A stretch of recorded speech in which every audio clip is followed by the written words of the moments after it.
चलिए शुरू करते हैं। मध्य प्रदेश लोक सेवा आयोग की यूनिट 10 जो प्री परीक्षा है, प्रारंभिक परीक्षा की यूनिट 10 का एक अगला चैप्टर। इससे पहले हम 4 चैप्टरों को खत्म कर चुके हैं यूनिट 10 के, जिसमें हमने सतर्कता आयोग, सूचना आयोग, महिला आयोग और बाल संरक्षण आयोग। अगला चैप्टर है हमारा राष्ट्रीय अनुसूचित जाति आयोग। इससे संबंधित 3 चैप्टर है, अनुसूचित जाति, जनजाति और अन्य पिछड़ा वर्ग। तो ये सीक्वेंस वाइज तीनों वीडियो समझेंगे। एमपी का क्या इसमें रोल है, क्या परिदृश्य है एमपी में, उसके बारे में थोड़ी सी जानकारी ले लेंगे। वही हमारे डायमेंशन होंगे, पृष्ठभूमि, आईएमपी, रट लो, अन्य जानकारी। क्या नहीं पढ़ना है अगर इसकी बात करी जाएगी तो देखिए, हमको सबसे पहले इसके अध्यक्षों की लिस्ट नहीं पढ़नी है। दूसरा, आपको राष्ट्रीय अनुसूचित जाति आयोग पढ़ना है, उसका अधिनियम नहीं पढ़ना है। ठीक है, तो शुरू कर लें। पृष्ठभूमि सॉरी,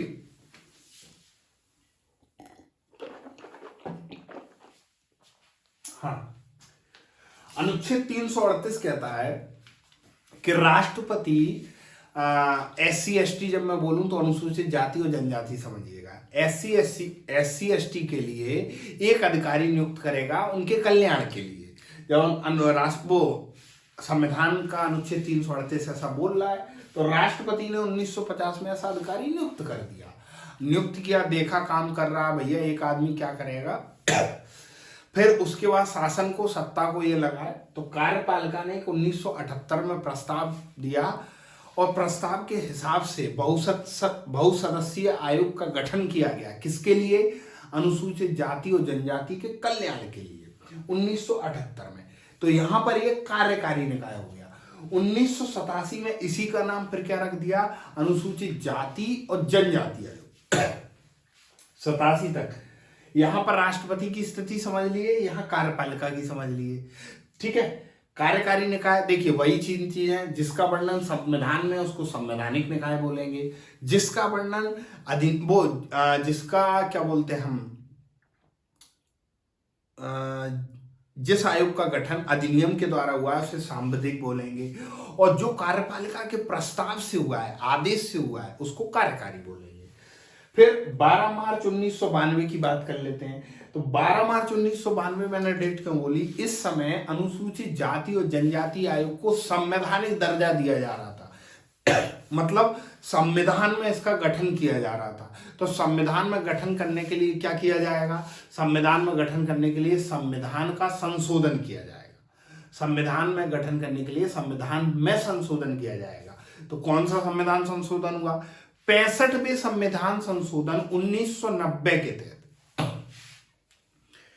कंफ्यूज मत होइएगा, 65वें संविधान संशोधन 1990 के तहत 12 मार्च 1992 को अनुसूचित जाति और जनजाति SC और ST आयोग का गठन किया गया। यहां पर संयुक्त वाले की बात हो रही है भैया, दोनों जो हैं अभी संयुक्त चल रहे हैं, अभी उनको अलग अलग करेंगे झगड़ा करवा के। 65वें संविधान संशोधन 1990 के तहत 12 मार्च 1992 को SC और ST के लिए एक आयोग का गठन किया गया। उस समय इसके अध्यक्ष थे HS रामधन। इतना आएगा नहीं, आ सकता है, आएगा नहीं, आ सकता है। यहां से क्वेश्चन आ सकता है कि जब अनुसूचित जाति और जनजाति आयोग दोनों को संवैधानिक दर्जा दिया जा रहा था, उस समय अध्यक्ष कौन थे? HS रामधन। ठीक है, अब साथ दे दिया, लेकिन भैया लड़ाई होनी है, अगर साथ रहेंगे तो लड़ाई होगी, तो लड़ाई हो गई। अब लड़ाई जब होगी तो फिर अलग अलग प्रावधान दिए जाएंगे, तो फिर संशोधन करो। तो 89वें संविधान संशोधन 2003 89वें संविधान संशोधन 2003 द्वारा 19 फरवरी 2004 को, 89वें संविधान 2003 द्वारा 19 फरवरी 2004 को आर्टिकल भाग 16 में आर्टिकल 338 में अनुसूचित जाति आयोग की बात करी गई, 338A में अनुसूचित जनजाति आयोग ST की। अभी इसको पढ़ना नहीं है तो इसको मैं क्रॉस कर देता हूं, यहां से अपन ये स्थिति चलेंगे। भाग 16 में क्या किया गया? 89वें संविधान संशोधन, SS का मतलब संविधान संशोधन है। 89वें संविधान संशोधन 2003 द्वारा क्या किया? 19 फरवरी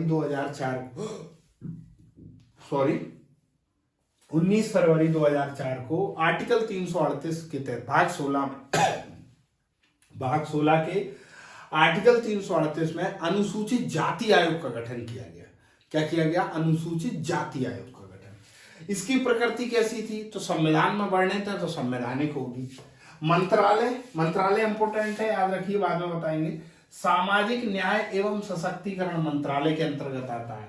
राष्ट्रीय अनुसूचित जाति आयोग किसके अंतर्गत आता है? सामाजिक न्याय एवं सशक्तिकरण मंत्रालय के अंतर्गत।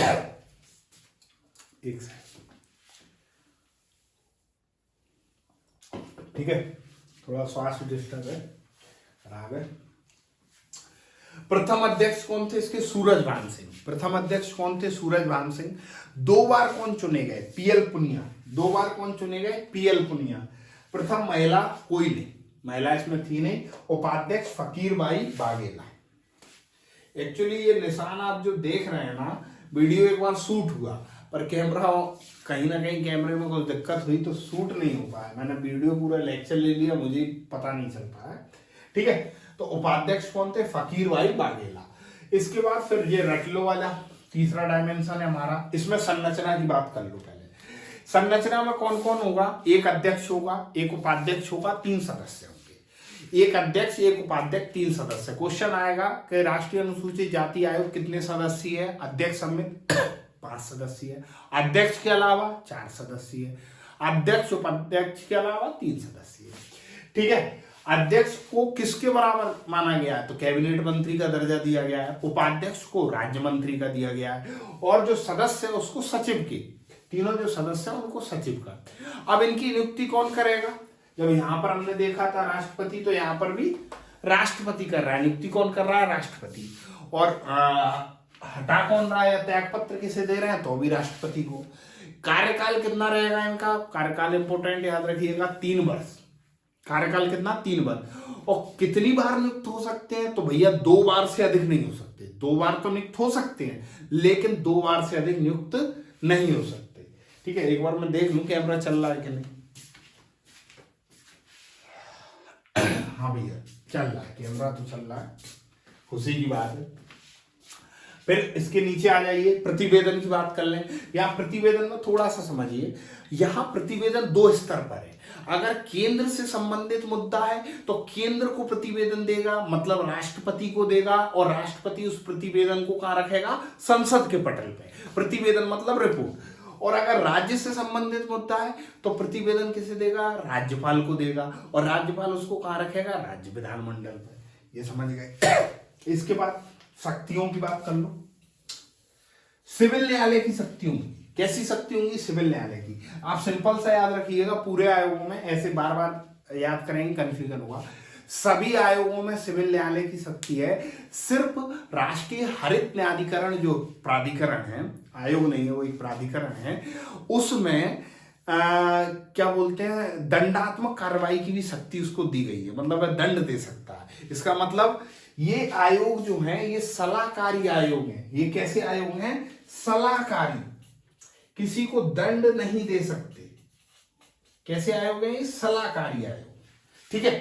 यहां तक ये समझ गया। एक अध्यक्ष, एक उपाध्यक्ष, 3 सदस्य नियुक्ति राष्ट्रपति द्वारा 3 वर्ष के लिए, 2 बार से अधिक नहीं चुने जाएगा। यहाँ पर प्रथम सूरजभान सिंह, 2 बार पीएल पुनिया, महिला कोई नहीं, उपाध्यक्ष फकीरबाई बाघेला। एक बार रिपीट और कर लेंगे अपन जल्दी से। अन्य जानकारी जान लीजिए। पहला, नई दिल्ली में इसका वो है क्या? मुख्यालय, क्योंकि राष्ट्रीय, जितने भी राष्ट्रीय संबंधित है सबका नई दिल्ली। क्वेश्चन यहां से आ सकता है, इसके क्षेत्रीय कार्यालय कितने हैं? तो 12, ये तो सबको पता होगा। अब 12 को याद कैसे करेंगे? तो लिस्ट दी होगी किसी भी बुक में, तो लिस्ट में याद नहीं होंगे, तो आप ये 5 बॉक्स बना लीजिए 2 मिनट में।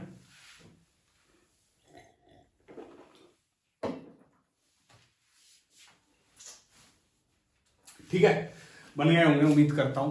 पूरब में जो बॉक्स बनाया है उसमें सीक्वेंस वाइज चलिए। पटना, पटना के बाद कोलकाता, कोलकाता के बाद गुवाहाटी, गुवाहाटी के बाद अगरतला। पूरब खत्म। पश्चिम में सिर्फ एक है अहमदाबाद। पूरब में ये 4 हो गए, पश्चिम में एक अहमदाबाद। उत्तर में देख लीजिए सिर्फ एक है चंडीगढ़। अब दक्षिण में आ जाइए, बेंगलुरु, हैदराबाद, चेन्नई और तिरुवनंतपुरम, ये हो गए। अब मध्य में आ जाइए, लखनऊ और पुणे।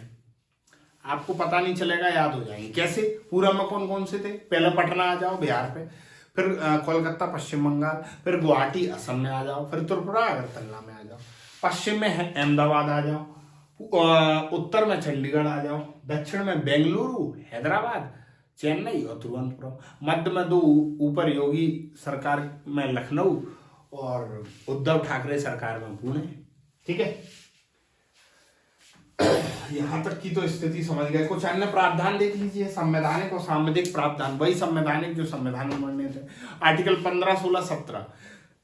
मेरी इसी चैनल पे आप चाहें तो इन वीडियो को अच्छे से देखिएगा, क्योंकि ये टॉपिक इसका नहीं है, तो मैंने वहां आर्टिकल के बारे में बहुत अच्छे से डिटेल से समझाया, फिर भी मैं बता देता हूं। आर्टिकल 15 कहता है किसी भी व्यक्ति को धर्म, जाति, लिंग, जन्म स्थान, किसी भी व्यक्ति को धर्म, जाति, लिंग, जन्म स्थान, मूल वंश के आधार पर विभेद नहीं किया जाएगा किसी भी स्थिति में। इसके साथ साथ इसी के कुछ सब आर्टिकल हैं जिसमें राज्य कुछ विशेष प्रावधान कर सकेगा। अब वो बड़ा हो जाएगा टॉपिक, अभी उसकी आवश्यकता नहीं है। आर्टिकल 16 लोक नियोजन में अफसर की समानता, मतलब सरकारी नौकरी में सभी के लिए समान, इसमें भी कुछ विशेष प्रावधान दिए। आर्टिकल 17 अस्पृश्यता के अंत से संबंधित है, छुआछूत निवारण। ठीक है, यहां ये याद रखिएगा, आर्टिकल 330 लोकसभा में आरक्षण की व्यवस्था की, आर्टिकल 30 लोकसभा में आरक्षण की व्यवस्था, आर्टिकल 332 विधानसभा में आरक्षण की व्यवस्था। किसके आरक्षण की व्यवस्था? अनुसूचित जाति और जनजाति आयोग के आरक्षण की व्यवस्था करी गई है। यहां पे मैंने लिखा नहीं है, इतना आप समझेंगे, मैं लिख दूं। ठीक है भैया, SC और ST, SC SC तो समझ ही रहे होंगे। ठीक है, तो एक बार पूरे को रिवीजन कर लें थोड़ा सा। अगर MP का इसका परिदृश्य होगा तो इसी में वीडियो ऐड कर देंगे। पृष्ठभूमि में 338 की बात कही गई कि राष्ट्रपति क्या करेगा? अनुसूचित जाति जनजाति के कल्याण के लिए एक अधिकारी की नियुक्ति करेगा। उसने ऐसे ही किया 1950 में, पर अब एक अधिकारी से काम हो नहीं रहा था। 1978 में कार्यपालिका ने एक बहुसदस्यीय निकाय बनाकर अनुसूचित जाति जनजाति के कल्याण के लिए आयोग बनाया। अब ये आयोग इनके लिए था कि नहीं, तो भैया 1987 में इसका नाम बदल दिया। अब अभी तक ये कार्यकारी निकाय था, लेकिन अब क्या कहा, नहीं भैया इसको संविधान में दर्जा दिया जाए। तो क्या किया, 65वें संविधान संशोधन 1990 के तहत 12 मार्च 1992 को, 65वें संविधान संशोधन 1990 के तहत 12 मार्च 1992 को संयुक्त अनुसूचित जाति और जनजाति के लिए संयुक्त आयोग का गठन किया गया और यहां से इसकी संवैधानिक अस्तित्व की शुरुआत हुई। और इस समय इसके अध्यक्ष थे HS रामधन। अब दोनों आयोग साथ चल रहे हैं, लेकिन कितने समय साथ चलेंगे तो फिर लड़ाई हो गई। लड़ाई कब हुई? 89वें संविधान संशोधन 2003 के तहत 19 फरवरी 2004 को भाग 16 में फिर परिवर्तन किया गया और अनुच्छेद 338 में कहा गया अनुसूचित जाति आयोग होगा, 338 से अनुसूचित जनजाति आयोग होगा।